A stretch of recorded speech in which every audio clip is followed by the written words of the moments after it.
1984 সালের 31 অক্টোবর একজন ব্যক্তি ধীরে ধীরে হেঁটে যাচ্ছে তার বাগানের মধ্যে দিয়ে। চারপাশে নিরাপত্তার লোকজন। তবুও হঠাৎ করে ঘটে গেল এমন একটি ঘটনা যা শুধু ভারতের ইতিহাসকেই বদলে দেয়নি, বদলে দিয়েছিল রাজনীতির ধারা, জনগণের মনস্তত্ত্ব এবং গোটা দেশের আত্মবিশ্বাস। আজকে আমরা কথা বলবো সেই ভয়ঙ্কর দিনটির কথা, ভারতের প্রধানমন্ত্রী ইন্দিরা গান্ধীর নিয়ে। এই ভিডিওতে থাকছে পেছনের কারণ, ঘটনার দিনে কি ঘটেছিল, এর পরিচয় ও বিচার এবং সেই ঘটনার প্রভাব যা আজও ভারতের রাজনীতিতে প্রতিধ্বনিত হচ্ছে। ইন্দিরা প্রিয়দর্শিনী গান্ধী ভারতের প্রথম এবং একমাত্র মহিলা প্রধানমন্ত্রী।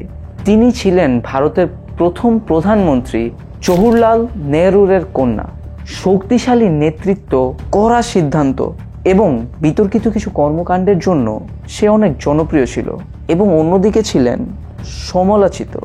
তিনি 1966-এ প্রথমবারের মতো ভারতের প্রধানমন্ত্রী হন এবং তারপর পুনরায় সে কয়েকবার ক্ষমতায় আসেন।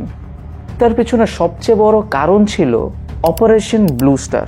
1984 সালের জুন মাসে Indira Gandhi operation blue star চালান, যার মধ্য দিয়ে তিনি পাঞ্জাবের অমৃতসরের স্বর্ণ মন্দিরে আশ্রয় নেওয়া কিছু চরমপন্থী শিখ নেতাদের বিরুদ্ধে সেনা অভিযান চালান। এই অপারেশনটায় অনেকজন মানুষ মারা যায়, আর যার মধ্যে ম্যাক্সিমাম ছিল শিখ ধর্মের মানুষ। শিখ ধর্মপ্রাণ যে মানুষগুলো ছিল তারা এই অপারেশনটাকে অপমানজনক এবং অনেক নির্মম দাবি করে। বিশেষ করে শিখ ধর্মে যারা ছিলেন তারা মনে করেন ইন্দিরা গান্ধী তাদের এই ধর্মস্থানে, মানে তাদের এই যে মন্দিরে আর্মি পাঠায় খুব বড় একটা অন্যায় করে ফেলেছেন এবং এটি শিখ ধর্মের মানুষের কাছে এই মন্দিরটা অনেক কাছের ছিল এবং এই অপারেশনের সময় যে পরিমাণের ক্ষতি হয় তা আসলে এইসব ছবিগুলো দেখে বোঝা যায়। পুরো মন্দিরটা অনেকটা ভেঙে পড়েছিল। যদি আপনারা চেয়ে থাকেন আমি অপারেশন ব্লু স্টার নিয়ে একটা ভিডিও করি, প্লিজ আমাকে কমেন্টে জানাবেন, কারণ এইটা নিয়ে একটা ইন্ডিভিজুয়াল ভিডিও করা যাবে। এই অপারেশনটার পর থেকে যাদের উপর অ্যাটাক করা হয়েছিল তার একটা লিস্ট বানায়, যেখানে ইন্দিরা গান্ধী সহ আরো অনেকজনের নাম ছিল।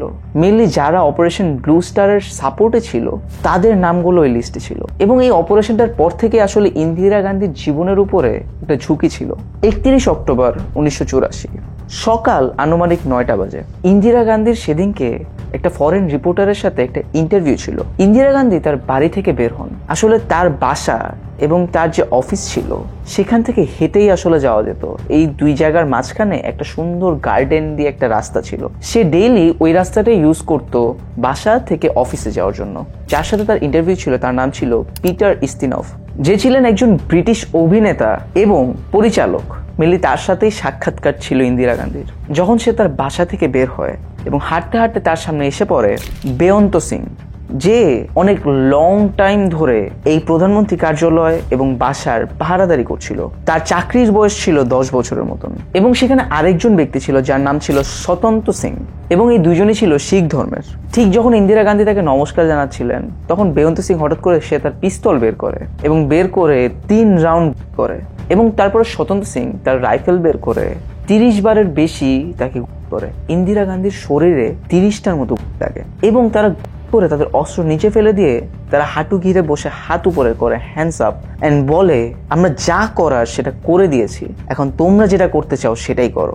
রক্তাক্ত অবস্থায় ইন্দিরা গান্ধীকে সাথে সাথে হসপিটালে নেওয়া হয়। কিন্তু এখানে কিছু মজার ব্যাপার আছে, কিছু কনস্পিরেসি থিওরি আছে। প্রধানমন্ত্রীর জন্য যে অ্যাম্বুলেন্সটা অলওয়েজ থাকার কথা, রেডি থাকার কথা, সারপ্রাইজিংলি সেই দিনই সে অ্যাম্বুলেন্সের ড্রাইভারকে ছুটি দেওয়া হয়।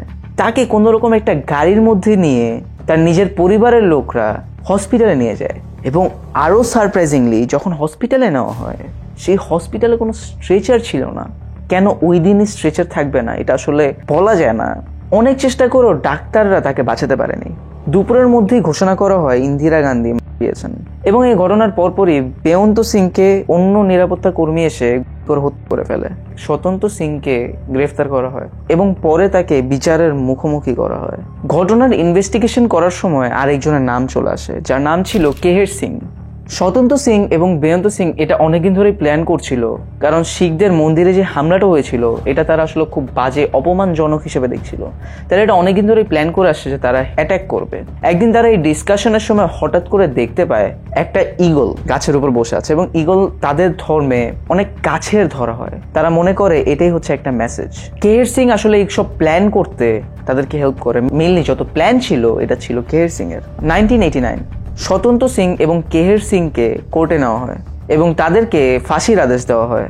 তাদের 1990 সালের জানুয়ারি মাসে তাদের ফাঁসির কার্যক্রম হয়। তখন গভর্নমেন্ট অনেক চেষ্টা করে জিনিসটা যাতে এরকম ভাবে না ছড়ায় যাতে ধর্ম নিয়ে দাঙ্গা শুরু হয়। আমরা সবাই জানি ইন্ডিয়াতে এই জিনিসটা অনেক বেশি হয়, তো তারা চেষ্টা করেছিল জিনিসটা যাতে এইভাবে না ছড়ায় যে দুজন শিখ তাকে মেরে ফেলেছে। বাট আলটিমেটলি এটা আসলে তারা পারে না। এই দাঙ্গার কারণে শিখদের উপরে অত্যাচার শুরু হয়, তাদের ভিতর মারামারি শুরু হয়, মানুষের বাসায় আগুন দেওয়া হয়, রবারি, এগুলো সব নর্মাল হয়ে যায়। বিশেষ করে দিল্লি এবং ভারতের উত্তর সাইডের বিভিন্ন শহরে শিখদের উপর সহিংস হামলা শুরু হয়। শিখদের দোকান, বাড়ি এবং তাদের ধর্মীয় স্থান জ্বালিয়ে দেওয়া হয়। হাজার হাজার শিখ হত্যা করা হয় এবং বলা হয় এই হামলার পেছনে তখনকার কিছু কংগ্রেস মেম্বাররাও জড়িত ছিল। এই দাঙ্গা ছিল আসলে একটি তার মতো ঘটনা যা আজও ভারতের ইতিহাসে এক কালো অধ্যায়। ইন্দিরা গান্ধীর মৃত্যুর পর তার পুত্র রাজীব গান্ধী প্রধানমন্ত্রী হন। তিনি বলেন, when a big tree falls the earth shakes।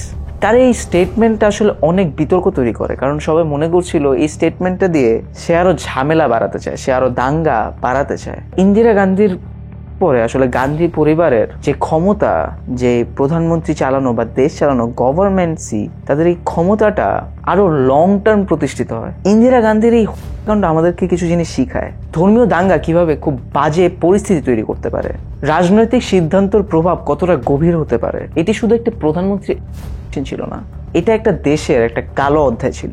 এবার আমরা কিছু আননোন ফ্যাক্টস জেনে আসি। ইন্দিরা গান্ধীকে যখন করা হয় সে একটা কমলা রঙের শাড়ি পরেছিল, যা এখন পর্যন্ত ইন্দিরা গান্ধী মেমোরিয়াল মিউজিয়ামে সংরক্ষণ করে রাখা হয়েছে। তার গায়ে লাগে 30টারও বেশি, কিন্তু তার কারণ ছিল রক্তক্ষরণ। ইন্দিরা গান্ধীর মৃত্যুর পরেও বহু ঘন্টা তার এই খবর প্রচার করা হয় না। হত্যার জন্য দিল্লিতে 3000-এরও বেশি শিখ মানুষ হত্যা করা হয়। এবং সবচেয়ে অবাক করা ব্যাপার, ইন্দিরা গান্ধী নির্বাচনে জেতার আগে একজন পীরের কাছে যায়, সেখানে সে তার কাছে দোয়া চায়। তখন সেই পীরটা কথায় কথায় বলে যে তাদের দেশে যত গরু হত্যা করা হয় এটা নিয়ে একটা ল তৈরি করতে। ইন্দিরা গান্ধী প্রমিস করেও ক্ষমতায় আসার পরে আসলে এরকম কিছু করে না। যখন ধর্মীয় লোকেরা এই দাবি নিয়ে রাস্তায় নামে তখন তাদের উপর চালানো হয়, তখন অনেক মানুষ যায়। তখন সেই পীর বদদোয়া দিয়ে বলেছিলেন যে এই গোপাষ্টমীর দিনে এতগুলা মানুষ হয়েছে করে নির্মমভাবে, ঠিক এইভাবে কোন একটা গোপাষ্টমীর দিনে ইন্দিরা গান্ধীও যাবে। এবং ইন্দিরা গান্ধী যেদিন গিয়েছিল ওইটা একটা গোপাষ্টমীর দিন ছিল এবং সে খেয়ে মেনলি মারা যায়। So this is a shocking fact. এটা আসলে একটু ভাবলে একটু উইয়ার্ড লাগে যেটা আসলে কিভাবে পসিবল। মেনলি আমি এইসব গল্প আপনাদের সামনে তুলে ধরি আপনাদেরকে জানানোর জন্য, আপনাদেরকে ইতিহাস সম্পর্কে, নানান কেস সম্পর্কে একটু নলেজ দেওয়ার জন্য। If you are going through something, please seek help. Thanks for watching. I will see you guys in the next video.